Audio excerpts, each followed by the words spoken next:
بسم اللہ الرحمن الرحیم۔ کچھ عرصے سے پاکستان میں ہم دیکھ رہے ہیں کہ کچھ سیکولر حضرات، جن میں کچھ صحافی ہیں اور کچھ ایکیڈیمکس ہیں، تو یہ لوگ ایوولوشن تھیوری کو بڑا ڈسکس کر رہے ہیں۔ اس کی کیا وجہ ہے؟ آخر کیا ضرورت پڑ گئی ہے کہ آج ایوولوشن تھیوری پہ اتنی بات ہونا شروع ہو گئی ہے؟ اس کی وجہ یہ ہے کہ جب سیل تھیوری کے اندر ایڈوانسمنٹس ہوئیں اور جب ڈی این اے دریافت ہو گیا، تو ہم دیکھتے ہیں پوری دنیا میں جو کریشنسٹ تھے یا جو کسی بھی مذہب کو ماننے والے تھے، ان کا جو موقف ہے اس کو بڑی تقویت ملی، کیونکہ ڈارون کا جو تصور تھا ایوولوشن کے حوالے سے، وہ تو یہی تھا کہ لائف جو ہے ایوالو کرتی رہی ہے اور بڑی سمپل اس کی بگننگز تھیں، اور آہستہ آہستہ یہ کمپلیکسٹی کی طرف کا جو سفر ہے وہ چلتا رہا، وہی نیچرل سلیکشن کے ذریعے سے اور پھر اور بھی دیگر پروسیسز کے ذریعے سے جو لائف ہے وہ آگے پروگریس کرتی رہی ہے۔ لیکن جب سیل دریافت ہو گیا اور یہ معلوم ہو گیا کہ سیل کے اندر ڈی این اے ہے اور اس کی جو کمپلیکسٹی ہے، جب اس کا ادراک ہونا شروع ہوا، اور پھر وقت کے ساتھ ساتھ جیسے پتہ چلا کہ سیل جو ہے وہ تو ایک پوری فیکٹری ہے، ایک پوری سٹی کی طرح وہ کام کر رہی ہے، اس کے اندر بہت سی مالیکولر مشینز ہیں اور بہت سے پروسیسز ہیں جو چل رہے ہیں، تو پتہ چلا کہ یہ جو پہلا سیل جو ہے وہ بھی اتنا سمپل نہیں تھا، بلکہ وہ اس کی کمپلیکسٹی جو ہے وہ بتاتی ہے کہ اس کو بھی کسی نے تخلیقی کیا ہوگا۔ اس کے اندر جو ڈیزائن ہے وہ ایک خالق، ایک ڈیزائنر کی طرف جو ہے ہمیں متوجہ کرتا ہے۔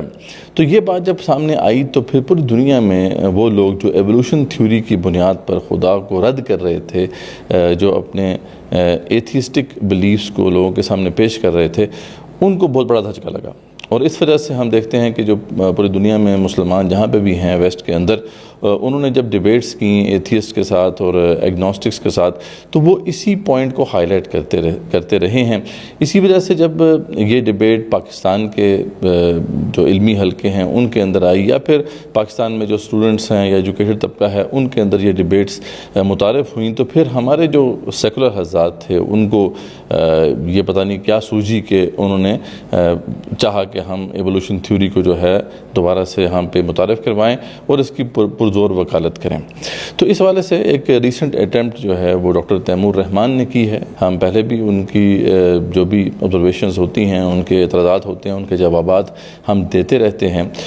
پہلے بھی میں نے ذکر کیا ہے کہ میں یہ سمجھتا ہوں کہ ڈاکٹر تیمور رحمان جو ہے سمجھنے کی نیت سے یہ سب کچھ کرتے ہیں۔ اللہ تعالیٰ کرے کہ یہ میرا جو ظن ہے یہ درست ہو، لیکن بعض جگہ پہ یہ محسوس ہوتا ہے کہ وہ کسی خاص انٹینشن سے یہ سب کچھ کرتے ہیں۔ لیکن بہرحال ابھی ایک دو ویڈیوز بنائیں اس موضوع کے اوپر، اور اس بات کو واضح کیا کہ ایوولوشن تھیوری جو ہے وہ تو ایک ویلڈ تھیوری ہے، ٹھیک ہے، اور اس حوالے سے جو انہوں نے دلائل پیش کیے اس میں ایک بڑی دلیل یہ تھی کہ اگر تو یہ ایک ویلڈ تھیوری نہ ہوتی تو دنیا کے جو سائنٹسٹ ہیں، میجورٹی آف جو سائنٹسٹ ہیں، وہ اس کو تسلیم نہ کر رہے ہوتے، جبکہ بات اس کے برعکس ہے۔ انہوں نے کچھ سرویز بھی سامنے پیش کیے، اور کچھ جو انٹرنیشنل سائنٹیفک اکیڈمیز ہیں اور ایسوسیشنز ہیں، ان کا موقف بھی اس حوالے سے ہمارے سامنے رکھا۔ پیو ریسرچ کی انہوں نے کچھ سٹیٹسٹکس ہمارے سامنے رکھے، جس کے اندر یہ واضح کیا گیا ہے کہ 97% آف دا سائنٹسٹ جو اس وقت دنیا میں ہیں وہ یہ کہتے ہیں کہ ہیومنز اور جو بھی ادر لیونگ تھنگز ہیں وہ ایوالو ہوئی ہیں اوور ٹائم۔ تو یعنی 97% سائنٹسٹ کا کنسنسس ہو جانا کسی چیز کے اوپر، یہ کوئی ایسے نہیں ہو سکتا، یہ الٹ اپ بات نہیں ہے، بلکہ یہ ایک میننگ رکھتی ہے۔ یہ بات ان کی درست ہے، اور پھر اس کے بعد انہوں نے کچھ اور اسٹیٹسٹکس بھی ہمارے سامنے رکھی۔ تو یہاں پہ اصل میں تھوڑا سا جو مسئلہ ہے اس کو سمجھنے کی ضرورت ہے، تاکہ ہم جو ایشو ہے اس کو ایڈریس کر سکیں۔ مسئلہ جو ہے وہ یہ ہے کہ ایک تھیوری اور فیکٹ کے اندر فرق کیا ہے، اس کو پہلے سمجھنا بہت ضروری ہے۔ انہوں نے یہ بات کہی کہ سائنٹیفک تھیوری ایک ویلڈ تھیوری ہے۔ اچھا، اس سے تو ہم بھی جو ہے بالکل بھی اختلاف نہیں رکھتے، بلکہ جو بھی دنیا میں اس وقت مسلمان ہیں، یا مسلمان سائنٹسٹ ہو جائیں یا دیگر مسلمان ہیں، وہ سائنٹیفک یا ایوولوشن تھیوری کو کوئی انویلڈ تھیوری تو نہیں کہتے، ٹھیک ہے۔ اصل مسئلہ اس تھیوری کی ویلیڈیٹی یا اس تھیوری کے انویلڈ ہونے کا تو نہیں ہے۔ اصل مسئلہ یہ ہے کہ جو لوگ اس تھیوری کو پیش کر رہے ہیں وہ اس کو جوڑتے ہیں ایتھیزم کے ساتھ، یعنی وہ یہ واضح کرنا چاہتے ہیں کہ ایوولوشن تھیوری ایک ایسا فیکٹ ہے جس سے یہ ثابت ہو جاتا ہے کہ خدا کا وجود نہیں ہے، ٹھیک ہے. تو یہ ایک نوشن ہے جس کو ہم چیلنج کرتے رہے ہیں. ہم نے ایوولوشن تھیوری کی ویلیڈیٹی کے اوپر تو بات نہیں کی ہے، ٹھیک ہے. ہاں اگر کسی نے کی ہوگی تو وہ خود اس کی ایکسپلینیشن دے دے گا، لیکن یہ ہے کہ جو اصل پوزیشن ہے اس کو سمجھنا بہت ضروری ہے. تو اچھا، یہ ایک ویلڈ تھیوری ہے تو پھر ہم اس کو ڈینائی کیوں کرتے ہیں؟ تو اس کو اب ہم سمجھتے ہیں پہلے اس بنیادی فرق کو سامنے رکھتے ہوئے کہ تھیوری کیا ہوتی ہے اور فیکٹ کیا ہوتا ہے، ٹھیک ہے. دیکھیں، سائنٹیفک جب ہم پیراڈائم میں بات کرتے ہیں تو ہم کہتے ہیں کہ فیکٹ وہ چیز ہوتی ہے جس کو آپ جو ہے چیک کر سکیں، آبزرو کر سکیں اور ریپیٹیٹیولی آپ ایسا کر سکیں اور اس کا رزلٹ آپ کو سیم ملے، ٹھیک ہے. یعنی ایک فیکٹ ہے، ایک کوئی بھی مخلوق ہے اللہ تعالیٰ کی یا کوئی بھی فینومینون ہے جس کو آپ اسٹڈی کریں گے، دیکھیں گے اور اس کو پھر ملٹیپل طریقے سے ملٹیپل آبزرویشنز لیں گے، ملٹیپل میجرمنٹس لیں گے اور ان سے جو ہے اس کے وجود کا آپ کو پتہ لگتا ہے کہ یار یہ چیز ایگزسٹ کرتی ہے. جیسے فار ایگزامپل سمپل سی ایگزامپل لے لیتے ہیں تاکہ مسئلہ کو سمجھنا جو ہے آسان ہو. گریوٹی کو آپ دیکھ لیں، فورس آف گریوٹی ایگزسٹ کرتی ہے، یہ ایک سائنٹیفک فیکٹ ہے. کیوں پتہ ہے ہمیں؟ کہ ہم جانتے ہیں کہ جب بھی آپ کوئی بھی آبجیکٹ یہاں پر اس دنیا میں آپ کسی بھی جو ہے ہائٹ سے پھینکیں گے تو وہ فوراً جو ہے نیچے کی طرف جاتا ہے، ٹھیک ہے. تو یہ کوئی فورس ہے جو اس آبجیکٹ کو پل کرتی ہے. یہ ایک فیکٹ ہے، یعنی اس میں تو کوئی شک نہیں ہے کہ گریوٹی ایگزسٹ کرتی ہے، ٹھیک ہے.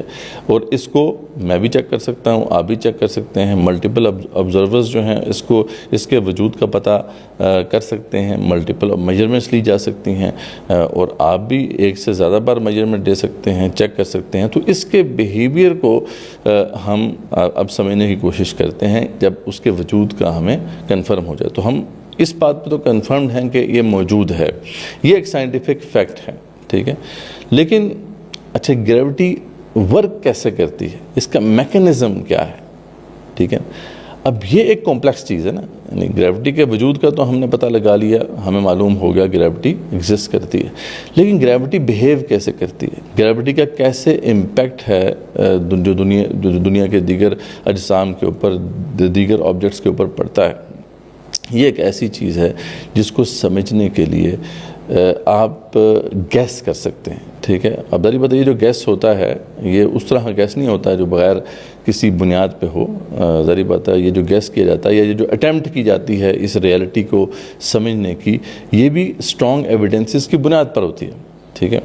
جیسے نیوٹن جو ہے اس نے ایک اٹیمپٹ کی گریوٹی کو سمجھنے کے حوالے سے. نیوٹنز لا جو ہے وہ ہمارے سامنے ہے اور ایک ایکویشن بھی اس نے ہمارے سامنے رکھی. ملٹیپل آبزرویشنز کے بعد، ملٹیپل میجرمنٹس کے بعد، ٹیسٹ کے بعد اس کا بیہیویئر جو ہے ہمارے سامنے رکھ دیا.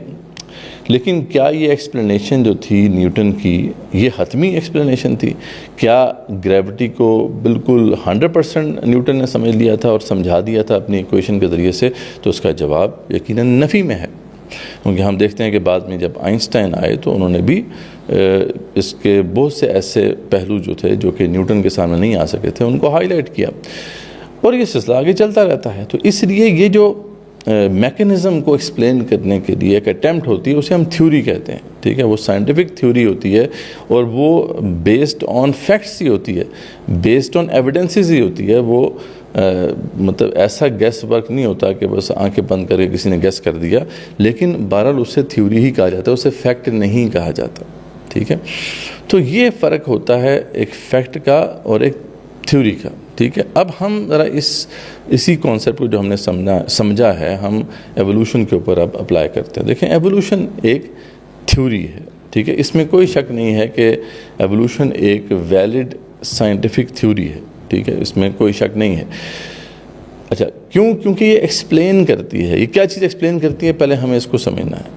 ایوولوشن تھیوری یہ ایکسپلین کرتی ہے کہ life over the period of time کیسے چینج ہوتی رہی، ٹھیک ہے. یا ہسٹری آف لائف کیا ہے، کیسے لائف پروگریس کرتی رہی، ٹھیک ہے. تو اس چیز کو ایوولوشن تھیوری ایکسپلین کرتی ہے اور یہ جو ایکسپلینیشن ہے یہ بیسڈ آن فیکٹس ہی ہے. اچھا، فیکٹس کیا ہیں؟ فیکٹس یہ ہے اس پوری ایولیوشن تھیوری کے اندر، ظاہر بات ہے کچھ فیکٹس بھی ہیں، کچھ ایویڈنسز بھی ہے جن کے اوپر ایولیوشن تھیوری جو ہے وہ پیش کی گئی ہے۔ وہ فیکٹس کیا ہیں کہ ہمارے پاس فوسل ریکارڈ ہے، ہمیں فوسلز ملتے ہیں اور اس کے اندر سملیرٹیز بھی ہیں۔ جب پھر ہمیں بعض طور پہ نظر آتا ہے کہ جب جینیٹک جو ہمارا میک اپ ہے اس کے بارے میں دریافت ہو گئی تو پتہ چلا کہ ہمارے اندر جینیٹک سملیرٹیز بھی ہیں، یعنی دیگر اسپیشیز کے ساتھ ہماری بہت سی جینیٹک سملیرٹیز ہیں، اناٹومک سملیرٹیز بھی ہیں۔ تو یہ ساری سملیرٹیز جو ہیں یہ بھی جو ہے فیکٹ کی حیثیت رکھتی ہیں۔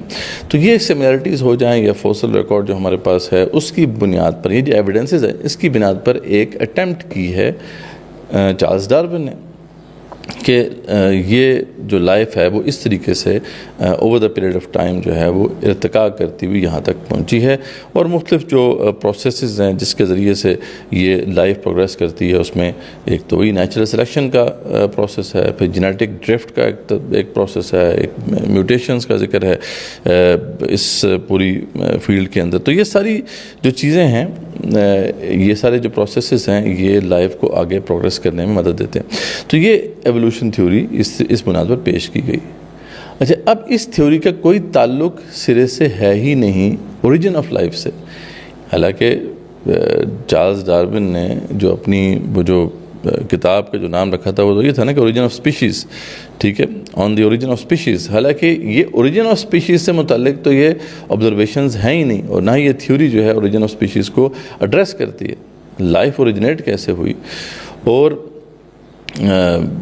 اس وقت کی تفصیلات کیا ہیں ہمارے سامنے، یہ تھیوری اس کی کوئی ایکسپلینیشن پیش نہیں کرتی، یہ تو صرف آگے کی بات ایکسپلین کرتی ہے کہ لائف پروگریس کیسے کر رہی ہے اور with the passage of time جو ہے اس کے اندر کیا کیا چینجز جو ہیں وہ آ رہی ہیں۔ تو یہ مسئلہ جو ہے ویسٹ کے اندر رہا کہ انہوں نے اس تھیوری کو اوریجن آف لائف سے جو ہے وہ ایک طرح سے گڈمٹ کر دیا۔ اوریجن آف لائف سے متعلق تو ڈسکشن اس کے اندر نہیں تھی، لیکن اس کی بنا پر یہ بتانا شروع کر دیا گیا کہ یہ بھی ایک آلٹرنیٹ ایکسپلینیشن ہے کہ لائف کیسے وجود میں آئی۔ اور جو کریشنسٹ ہیں یا مذہب کے ماننے والے لوگ ہیں وہ یہ کہتے ہیں کہ خدا نے یہ سب کچھ بنایا ہے، تو اس کے برعکس یہ ایک اور ایکسپلینیشن آ گئی ہے کہ نہیں، یہ خدا نے نہیں بنایا بلکہ یہ از خود جو ہے یہ پہلا جو سیل جو ہے وہ بنا تھا، یا پہلا سیل کہیں سے آیا تھا اور اس کے بعد پھر یہ پروسیس چل پڑا اور نیچرل سلیکشن کے ذریعے سے یہ چیز آگے بڑھتی گئی، اور آج ہم لائف کے اندر جو کمپلیکسٹی ہے اس کو وٹنس کرتے ہیں۔ تو یہ ان لوگوں کا مسئلہ تھا جن لوگوں نے اس کو بلیف ان گاڈ یا ایتھیزم کے ساتھ منسلک کر دیا، حالانکہ اس کا کوئی تعلق اس عقیدے کے ساتھ نہیں تھا، ٹھیک ہے۔ اس لیے اب کچھ پیور ریسرچ کے سرویز آپ کے سامنے ہم بھی پیش کرتے ہیں۔ ایک تو وہ سرویز ہیں جو کہ آپ کے سامنے ڈاکٹر تیمور رحمان صاحب نے پیش کیے، تو آپ یہ اسکرین پہ دیکھ سکتے ہیں کہ اس میں کوئی شک نہیں ہے کہ 97% آف دا سائنٹسٹ یہ بلیو کرتے ہیں کہ ہیومنز جو ہیں یا ہیومنز جو دیگر جو لیونگ تھنگز ہیں وہ ایوالو ہوئی ہیں اوور ٹائم۔ لیکن یہ جو اب آپ کے سامنے سروے نظر آ رہا ہے، اس میں کیا آپ کو نظر آ رہا ہے کہ دیکھیں جو سائنٹسٹ، جتنے بھی سائنٹسٹ ہیں ظاہر بات ہے ان میں 97% اگر ایولیوشن کو مانتے ہیں، تو ان سائنٹسٹ میں تقریباً 51% وہ لوگ ہیں جو خدا یا کسی ہائر پاور کو ماننے والے ہیں، ٹھیک ہے، اور 41% وہ لوگ ہیں جو کہ کسی بھی مطلب ان میں سے کسی کو بھی نہیں تسلیم کرتے۔ تو پتہ چلا کہ 51% جو ہیں سائنٹسٹ وہ لوگ ہیں کہ جو خدا کو ماننے والے ہیں، ایون دو کہ وہ ہو سکتا ہے ایولیوشن تھیوری کو بھی مانتے ہوں۔ ظاہر بات ہے جب 97% of the scientist evolution theory کو ویلڈ مانتے ہیں تو انہی کی بات ہو رہی ہے نا، اوور آل سائنٹسٹ کی بات ہو رہی ہے، تو 51% خدا کو ماننے والے ہیں، جن میں کئی ایسے سائنٹسٹ ہیں جو کہ مسلمان بھی ہیں۔ تو یعنی یہ جو بات کہنا کہ اگر تو یہ ویلڈ تھیوری ہوتی تو 97% آف دا سائنٹسٹ جو ہیں وہ اس کو ویلڈ تھیوری نہ کہہ رہے ہوتے، یہ ایکسپلینیشن جو ہے یہ انکمپلیٹ ہے، یا ڈیلیبریٹلی انہوں نے ایسا کیا ہے ڈاکٹر صاحب نے، یا پھر جو ہے اس کے پیچھے کوئی انٹینشن ہے۔ ہم حسن ظنی رکھتے ہیں، ہم یہ سمجھتے ہیں کہ شاید یہ بات جو ہے ان سے ڈیلیبریٹلی نہیں ہوئی ہے، لیکن یہ ہے کہ ان کو اس بات کی وضاحت اب دینی چاہیے، ٹھیک ہے، اپنی آڈینس کو یہ بتانا چاہیے کہ یہ چیز جو ہے وہ ان کی ایکسپلینیشن میں مسنگ تھی کہ ایولیوشن تھیوری کہ ویلیڈیٹی کا اصل مسئلہ نہیں ہے. اصل مسئلہ یہ ہے کہ اس تھیوری کی بنیاد پر جب ایتھیزم کے تصور کو پیش کیا جاتا ہے ہمیں اس سے مسئلہ ہے. ایون کہ آپ دیکھیں چارلز ڈارون جس نے یعنی یہ سارا تصور پیش کیا تھا, یہ ساری تھیوری پیش کی تھی, وہ بھی اپنے جو ہے نا سیکنڈ ایڈیشن جو تھا آن دا اوریجن آف اسپیشیز میں یہ بات لکھتا ہے کہ تھیوری آف ایوولوشن جو ہے اس کو بالکل بھی جو ہے ریلیجس بلیف کے ساتھ انکمپیٹیبل نہ سمجھا جائے. ٹھیک ہے, اس نے یہ ایکسپلینیشن بھی دی ہوئی ہے. تو یہ مسئلہ ان لوگوں کو تھا جنہوں نے اس کو غلط طریقے سے جو ہے ایتھیزم کے ساتھ لنک کیا. اب ان کو وضاحت دینی چاہیے اور تیمور رحمان صاحب کو بھی اس کی وضاحت دینی چاہیے, اپنی آڈینس کے سامنے یہ بات واضح کرنی چاہیے کہ ہمارا اعتراض کیا ہے. یعنی وہ لوگ جو کہ ایوولوشن کو جو ہے ٹارگٹ کرتے ہیں اور کہتے ہیں کہ سیل کے دریافت ہونے کے بعد ایوولوشن تھیوری جو ہے اس طریقے سے اب یعنی اس ایشو کو ایکسپلین نہیں کر رہی کہ خدا ہے یا نہیں ہے. باقی یہ ہے کہ ہاں جو ہمارے پاس ایویڈنسز موجود ہیں اس میں یہ پتہ تو چلتا ہے کہ ایوولوشن ہوئی ہے, اور ایوولوشن تھیوری جو ہے اس کی اپلیکیشن صرف فزیکل سائنسز ہی میں نہیں ہے بلکہ ہم دیکھتے ہیں کہ سوشل سائنسز میں بھی اس کی اپلیکیشن ہے. انسان کی سوچ بھی اوور دا ٹائم جو ہے ارتقا پذیر ہے, اور بھی بہت ساری چیزوں میں جو ہے ارتقاء کا معاملہ ہمیں نظر آتا ہے. پھر بلکہ قرآن مجید میں تو واضح اشارات ملتے ہیں کہ اللہ تعالیٰ نے بھی اس کو بالکل ایک یکدم تخلیق نہیں کر دیا, حالانکہ اللہ تعالیٰ اس کے اوپر پوری قدرت رکھتے ہیں. جیسے اللہ تعالیٰ فرماتے ہیں کہ الذی خلق السماوات والارض وما بینہما فی ستۃ ایام. ٹھیک ہے, تو اللہ تعالیٰ نے زمین اور آسمان اور جو کچھ بھی اس کے مابین ہے اس کو 6 دنوں میں پیدا کیا, یعنی 6 دنوں میں یہ پروسیس جو ہے کمپلیٹ ہوا ہے. تو اس میں ایک واضح طور پہ ہمیں اشارہ نظر آ رہا ہے کہ سٹیپ بائی سٹیپ پروسیس آگے بڑھا ہے. اس طریقے سے انسان کی تخلیق کے حوالے سے اللہ تعالیٰ نے مختلف جو ہے الفاظ کا ذکر کیا ہے. جیسے تراب کا ذکر ملتا ہے کہ اللہ تعالیٰ نے انسان کو مٹی سے پیدا کیا, تراب مٹی کو کہتے ہیں. پھر پانی کا ذکر ہے کہ اللہ تعالیٰ نے تمام جتنی بھی مخلوقات ہیں ان کو پانی سے پیدا کیا. پھر تین کا ذکر آتا ہے, تین کا مطلب ہوتا ہے گارا, یعنی پانی اور مٹی کو ملائے تو پھر گارا بنتا ہے, تو تین کا ذکر آتا ہے. پھر تین لازب کا ذکر آتا ہے, یعنی ایسا گارا جس کے اندر جو ہے سڑان پیدا ہو جائے یا بو پیدا ہو جائے. پھر اس کے بعد سلسال کالفخار کا ذکر آتا ہے کہ جب اس کو تھوڑی دیر کے لیے آپ گارے کو چھوڑ دیں تو پھر وہ بجنا شروع ہو جاتا ہے, یعنی وہ اس میں گولیاں سی بن جاتی ہیں, اس کا ذکر ہے. پھر سلسال من حمأ مسنون کا ذکر ہے کہ اس کو بھی تھوڑی دیر کے لیے آپ چھوڑ دیں تو اس میں فرمنٹیشن ہو جاتی ہے اور وہ بہت جو ہے ہارڈ گولیوں کی شکل اختیار کر جاتی ہے مٹی. اور پھر کچھ عرصے بعد جب اس کو جو بھی وہ چیز تیار ہوگی تو پھر سلالۃ من طین کا ذکر آتا ہے کہ شاید اس کا کوئی مسالہ بنا اور اس مسالے سے انسان تخلیق ہوا. تو اگین یہاں پہ بھی واضح اشارات ہیں کہ انسان کی تخلیق بھی ہو سکتا ہے سٹیجز میں ہوئی ہو. تو سٹیجز میں تخلیق کا معاملہ قرآن مجید سے بالکل واضح طور پہ ہمارے سامنے آتا ہے. اب ظاہر بات ہے جب ہم اسے آبزرو کرتے ہیں کہ اس طرح انسان جو ہے وہ مختلف سٹیجز سے ہوتا ہوا یہاں تک پہنچا ہے تو اس کو جو ہے ایوولوشن کہہ دیا جاتا ہے کہ بھئی یہ اس طریقے سے جو ہے ارتقاء ہوتے ہوتے لائف یہاں تک پہنچی ہے. لیکن یہ جو تھیوری ہے یہ نہ تو خدا کے وجود کو نلیفائی کرتی ہے نہ خدا کے وجود کو ثابت کرتی ہے. اسی طریقے سے نہ تو یہ ایتھیزم کے جو بلیفز ہیں ان کو کوئی انڈورس کرتی ہے اور نہ ہی جو ہے ان کو نلیفائی کرتی ہے. اس کا تعلق اس مسئلے سے اس قضیے سے ہے ہی نہیں. تو ہم چاہیں گے کہ ڈاکٹر صاحب جو ہے اس بات کو اپنی آڈینس کے سامنے واضح کریں اور ہوپ فلی آپ کے سامنے جو ہے یہ مسئلہ کلیئر ہو گیا ہوگا. انشاءاللہ اس طرح کے موضوعات پہ ہم بات کرتے رہیں گے. ابھی تک اگر آپ نے ہمارے چینل کو سبسکرائب نہیں کیا تو کر لیجئے تاکہ آپ کو نوٹیفیکیشنز آئندہ آنے والی ویڈیوز کے بارے میں ملتی رہیں. جزاکم اللہ خیر.